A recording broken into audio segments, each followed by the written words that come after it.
नमस्ते friends, gardening with वंदना में आपका स्वागत है। आज की वीडियो में गुलाब दिखाते हुए इसी पे चर्चा होगी और देखेंगे कि बेसल सूट्स कैसे आते हैं, इनका लिक्विड फर्टिलाइज़र कैसे बनाया जाता है। तो देखिए, ये बहुत छोटा सा प्लांट है और 10 इंच के गमले में लगा हुआ है, मिट्टी में लगा हुआ ये प्लांट है। और आप देखेंगे तो देखिए इस पर बहुत ढेर सारी कलियाँ भी छोटी छोटी आ रही हैं। हालाँकि स्टेम देखिए कितनी पतली है, बिल्कुल भी मजबूत नहीं है, बिल्कुल न्यू प्लांट है। ज़्यादा दिन नहीं हुए इसे लगाए हुए, लेकिन फ्लावरिंग देखिए कितनी प्यारी हुई है। तो इसके ऐसे ही फूल आते रहें, इसमें क्या काम करने चाहिए और बेसल सूट्स भी दिखाऊंगी कि इस समय का जो टाइम है, यानी फरवरी का टाइम है, इस समय जो बसंत के बाद का मौसम होता है उसमें बेसल सूट्स बहुत निकलती हैं, नई नई लीव्स निकलती हैं। तो पहले तो पतझड़ आती है, पत्ते जो पीले हो करके गिरने लगते हैं आपके गार्डन में, तो उसे घबराने की ज़रूरत नहीं है, क्योंकि बहुत ज़्यादा जब सर्दियाँ शुरू होती हैं तो बहुत ठंड से पौधे एकदम से सिकुड़ जाते हैं, बहुत ज़्यादा सर्दी जब होने लगती है। उसके बाद से क्या है कि जब अचानक से फिर जब गर्मी में मौसम आते हैं, यानी वेदर चेंज होता है, तो जैसे हम सब की कुछ ना कुछ तबीयत थोड़ी ख़राब हो जाती है या मन ही अच्छा नहीं रहता, उस तरह से प्लांट्स में भी होता है। तो ये प्लांट्स अपनी लीव्स गिराना शुरू कर देता है अपने आप को बचाने के लिए। तो जब लीव्स गिरती हैं और उसके बाद से सब नई लीव्स आती हैं, तो इनकी ग्रोथ भी अच्छी होती है, नई नई पत्तियाँ आती हैं, बड़े खूबसूरत सा माहौल हो जाता है। बिल्कुल बसंत ऋतु का जब आगमन होता है तो नई नई जितने पत्ते रहते हैं वो सारे ही गिरते हैं और नई लीव्स आती हैं, ये काम होता है। तो इस समय हम अपने पौधों में अगर अच्छी सी खाद दे देते हैं तो ये जो प्लांट होते हैं, जो गुलाब के पौधे हैं, वो बहुत ही ज़्यादा अच्छे से ग्रोथ करते हैं। तो साल में आप अपने जो गुलाब के पौधे हैं उसकी रीपॉटिंग भी आप इस समय कर सकते हैं और साल में 2 बार खाद देनी चाहिए। तो वो खाद जैसे गोबर की खाद भी दे सकते हैं, वर्मी कंपोस्ट भी दे सकते हैं। गोबर की खाद पूरी लगभग 1 से 1.5 साल तक सड़ी हुई गोबर की खाद देनी चाहिए, 1 से 1.5 साल पुरानी हो तो ज़्यादा अच्छा रहता है। तो आप देखिए मैंने इसमें गोबर की खाद ये देखिए दी हुई है, गोबर की खाद और नीम खली। तो ज़्यादा अगर आप दे सकते हो तो ज़्यादा भी दे सकते हैं, 2 से 3 मुट्ठी तो आपको देना ही देना चाहिए। और अगली चीज़ है, उसमें आप थोड़ी नीम खली और बोन मील भी मिला लेते हैं 1-1 चम्मच, तो वो बेस्ट रहता है। जैसे 2 मुट्ठी आपने पूरी हैंडफुल ली गोबर की खाद, उसमें 1 चम्मच आप नीम खली मिला लें, 1 चम्मच बोन मील मिला लें। ये आपको सारे पौधों में अपने देने हैं, जिससे कि आपके जो पौधे हैं वो बहुत ही अच्छे और हेल्दी ग्रो होंगे। तो ये देखिए इस तरह के कुछ सकर्स निकल आते हैं, तो इसमें कांटे अधिक होते हैं, पत्तियाँ 7 होती हैं, इनकी जो संख्या होती है पत्तियों की वो 7 होती हैं, इस तरह के निकलते हैं। और इनकी जो पत्तियाँ हैं वो पतली पतली रहती हैं देखिए। और ये जो देखिए जो ओरिजिनल लीफ है वो थोड़ी गोल है, थोड़ा सा आप देखेंगे। और ये वाली जो पत्तियां हैं ये थोड़ी सी देखिए लंबी होती हैं। तो दोनों की पहचान आप इस तरह से ही कर सकते हैं। फरवरी के महीने में आप इस तरह से गोबर की खाद दे देते हैं। अगर फरवरी में नहीं दिया तो मार्च की जो शुरुआत है उसमें भी आप दे सकते हैं। और ये खाद ज़रूरी है, क्योंकि अब जो आने वाली गर्मियां हैं उनके लिए जब बहुत ज़्यादा गर्म मौसम हो जाएगा तो कोई आपको अलग से खाद देने की ज़रूरत नहीं पड़ेगी, ये ही बहुत अच्छा काम करेगा। और ये देते ही आप देखेंगे कि बेसल सूट्स की भरमार हो जाएगी।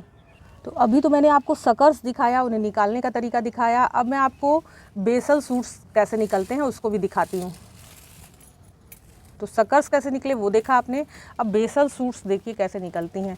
तो ये इसका ट्रंक है जहाँ की पौधा ग्राफ्ट हुआ था, और इसमें से देखिए कितनी हेल्दी बेसल सूट्स एक साथ बहुत ढेर सारी निकल रही हैं।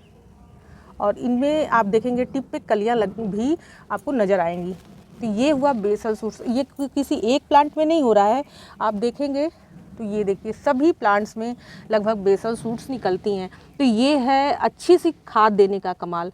तो जब भी आप अपने पौधे में फरवरी के महीने में, अक्टूबर के महीने में, ये 2 सितंबर के महीने में या अक्टूबर के महीने में आप उधर दे सकते हैं, यानी विंटर शुरुआत से पहले, और विंटर ख़त्म होने तक यानी फरवरी में, मार्च में आप अपने जो गुलाब के पौधे हैं उसमें खाद देते हैं, तो उसके रिज़ल्ट आप देख सकते हैं। एक साथ 4 बेसल सूट्स आई हैं, देखिए एक इधर है, 4 नहीं 5 बेसल सूट्स एक साथ आई हुई हैं, कितनी ज़बरदस्त है दिखाई दे रही है आप। ये देखिए एक ये है, ये है, एक ये है, एक ये है, और एक देखिए ये इधर है।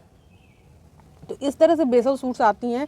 तो इनके लिए बहुत सारी चीज़ें काम करती हैं बेसल सूट्स आने के लिए। एक तो परफेक्ट टाइम होता है, यानी कि आपको गर्मियों में बेसल सूट्स नहीं दिखाई देंगी, आप जब भी देखेंगे तो ये आपको फरवरी मार्च के महीने तक बेसल सूट्स दिखाई देंगी, या फिर बरसात के दिनों में भी बहुत बेसल सूट्स निकलती हैं, क्योंकि पूरा मॉइस्चर रहता है मौसम में। और इस तरह से जितनी ज़्यादा बेसल सूट्स होंगी उतनी ज़्यादा आपके यहाँ जो फ्लावरिंग है वो इंक्रीज होगी, क्योंकि हमेशा नए जो ब्रांच है उस पर ही गुलाब के फूल लगते हैं। तो बेसल सूट्स की बहुत आवश्यकता होती है गुलाब के पौधे में। तो जितनी ज़्यादा बेसल सूट्स रहेंगी उतने नंबर में आपके यहाँ फूल आएंगे गुलाब के। तो ये बेसल सूट्स आने के लिए आप तो पहले अच्छी सी खाद दें फरवरी के महीने में और सितंबर के महीने में।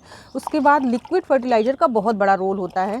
तो ये आज जो लिक्विड फर्टिलाइज़र मैं बना करके आपको दिखाऊंगी, इससे भी आपको अपने गुलाब के पौधे में देना है और बहुत ही अच्छी क्वांटिटी में इसे बनाएं। और इसे हफ्ते में अगर एक बार आप देते हैं तो इतने फूल आएंगे और आपके जो प्लांट हैं उसमें किसी भी न्यूट्रिशन की कोई कमी नहीं होगी। यानी कि कभी कभी होता है कि फूल में कलियां लगती हैं, वो खिलती नहीं है, वो भी एक रीज़न होता है। या बहुत ये कली ही नहीं बनती है, प्लांट एकदम हरा भरा है लेकिन फ्लावरिंग ही उसमें नहीं हो रही है। तो ये सारी चीज़ें धीरे धीरे ख़त्म हो जाएंगी अगर आप ये वाला जो लिक्विड फर्टिलाइज़र मैंने बनाया हुआ है ये आप नियमित तौर पर देते हैं। साल में 2 बार आप अपने जो पौधे हैं उसमें सॉलिड खाद देते हैं।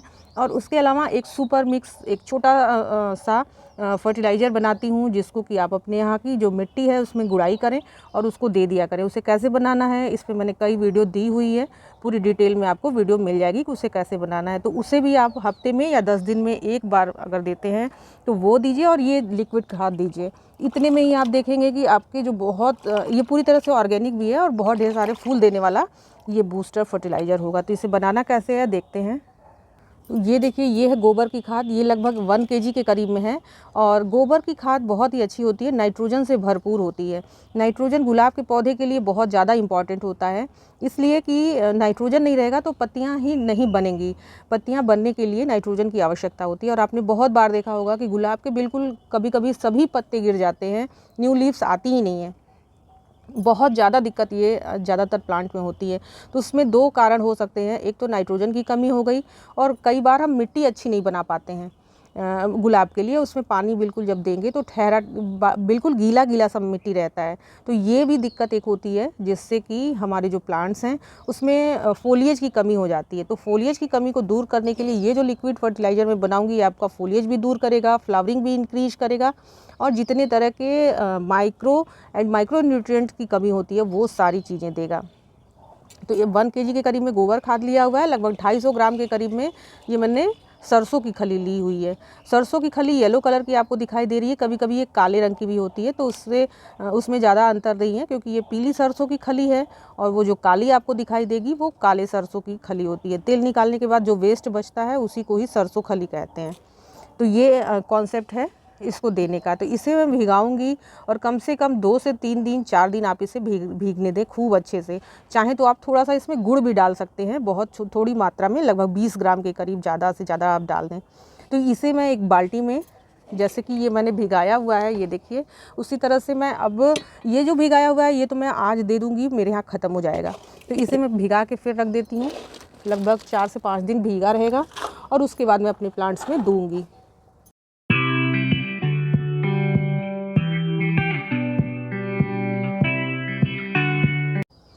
आप इसको और भी ज़्यादा न्यूट्रिशियस बनाने के लिए इसमें थोड़ी DAP भी डाल सकते हैं, लगभग 20 ग्राम के करीब में।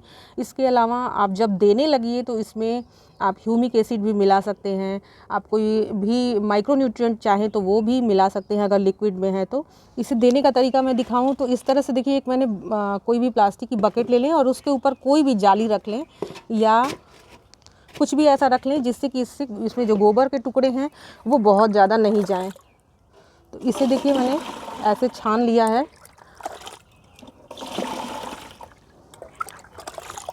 और ये लगभग 20 लीटर में मैंने बनाया हुआ था और इसका कम से कम 40 लीटर पानी में मैं मिलाऊंगी। ऐसे छान लेंगे और ये जो गोबर के टुकड़े हैं इसे आप फिर दोबारा इस्तेमाल कर सकते हैं। तो कुछ एक टुकड़े अगर इसमें आ भी जाते हैं तो कोई दिक्कत नहीं है। इसे मैं इस तरह की बकेट में मिलाऊंगी और ये मैं पूरा आपको छान करके दिखाती हूँ।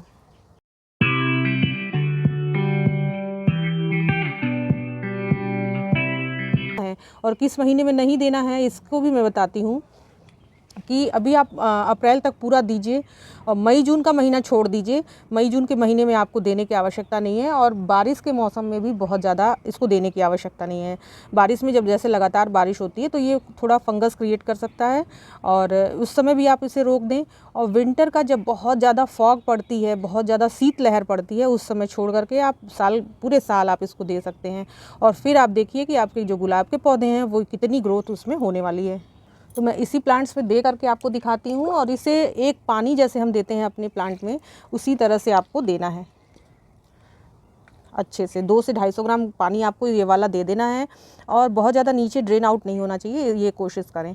और एक चीज़ का और ख्याल रखें कि इनकी पत्तियों पे ये पानी नहीं पड़ना चाहिए, इससे फंगस लग सकती है। और फिर आप देखिए कि आपके जो गुलाब के पौधे हैं वो ज़बरदस्त ग्रोथ करेंगे और छोटे से ही पौधे में खूब सुंदर सुंदर से एक साथ ढेर सारे फूल आने शुरू हो जाएंगे। तो वीडियो अच्छी लगी हो, इन्फॉर्मेटिव लगी हो तो इसे लाइक ज़रूर करिएगा। और बेसल सूट्स पाने का ये जो टेक्निक है ये बहुत ज़बरदस्त है और इसके अमेजिंग रिज़ल्ट हैं, आप ट्राई करके देखिएगा। नमस्ते फ्रेंड।